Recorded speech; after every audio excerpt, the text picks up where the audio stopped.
ಉಗ್ರ ಲಕ್ಷ್ಮೀ ನರಸಿಂಹತ್ವಂ. ಲಕ್ಷ್ಮೀ ನರಸಿಂಹದೇವರು ಬಹಳ ಉಗ್ರ ಅಂತ, ಭಾರಿ ಭಯಂಕರ, ಭಾರಿ ಉಗ್ರ ಅಂತ ಜಗತ್ತಿಗೆಲ್ಲ ಪ್ರಸಿದ್ಧ. ಅಂತಹ ನರಸಿಂಹದೇವರಿಗೆ ನಾವೇನು ಕೇಳಬೇಕು ಅಂದರೆ, ನಿನ್ನ ಉಗ್ರತೆ ಅಂದು ಹಿರಣ್ಯಕಶಿಪುವನ್ನು ಸಂಹಾರ ಮಾಡುವಾಗ ಇತ್ತು, ಇನ್ನನೇಕ ದುರ್ಜನರ ಅಸುರರ ಸಂಹಾರ ಮಾಡುವಾಗಿತ್ತು. ಈಗ ಬಹಳ ಸೌಮ್ಯನಾಗಿ ಬಿಟ್ಟಿದ್ದಿ. ಹಾಗೆ ಸೌಮ್ಯನಾಗುವುದು ಬೇಡ.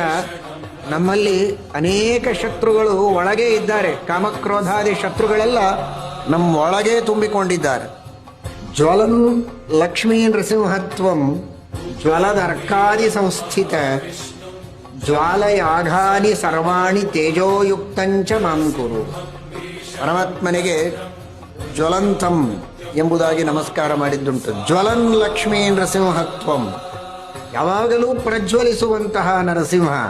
ಪ್ರಜ್ವಲಿಸುವ ಪದಾರ್ಥಗಳು ಅಂತ ಪ್ರಪಂಚದೊಳಗೆ ಇವೆ. ಸೂರ್ಯ, ಚಂದ್ರ, ಅಗ್ನಿ ಮೊದಲಾದವುಗಳು ಎಲ್ಲದರಲ್ಲಿ ಅಂತರ್ಯಾಮಿಯಾಗಿದ್ದವ.